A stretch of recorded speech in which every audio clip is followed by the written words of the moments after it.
There's an amazing grant program available for first-time buyers in Fall River. And we found the top 4 ways you can use this grant to hack a 3-family. Number 1, the loan with the lower interest rate may actually require too much income from the rents and disqualify you from the grant. So let's get into that and unpack that a little bit. So when you're buying a multifamily, the bank's gonna use the rental income towards your income, which is gonna be used towards the grant qualification. So the loans with the lower rates typically have a thing that they need to do where you actually need higher rents to qualify it.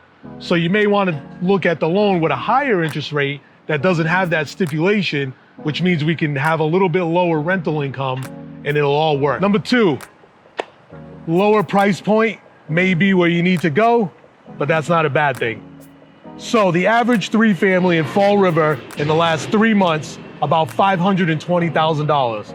That number works. The income requirements for the grant should allow you to qualify for that mortgage, okay? But there's some things you gotta consider. You may need to be at the lower end of that, right, below the average, but that's not a bad thing because that'll allow you to add some equity to the property. You might be able to update it a little bit. All right, number 3, you're going to need cash reserves.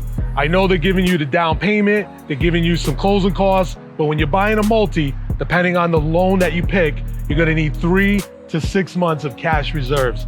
There's different strategies for that. We can use 401ks. There's all kinds of different ways we can play it, but make sure you have some cash reserves. All right, number 4, the most important one. You gotta have some skin in the game, okay? They want you to bring 3% of your own cash to the table. They're gonna give you 5% for down payment, 5% towards your closing costs. So you put 3, they put 10, almost triple. But when you factor the 5% down payment, the 3% you put in, you already have 8% into the property of your own money that you don't owe anyone. That's a good position to be in. Hack the system to win and grow and build assets. All right, guys, let's connect.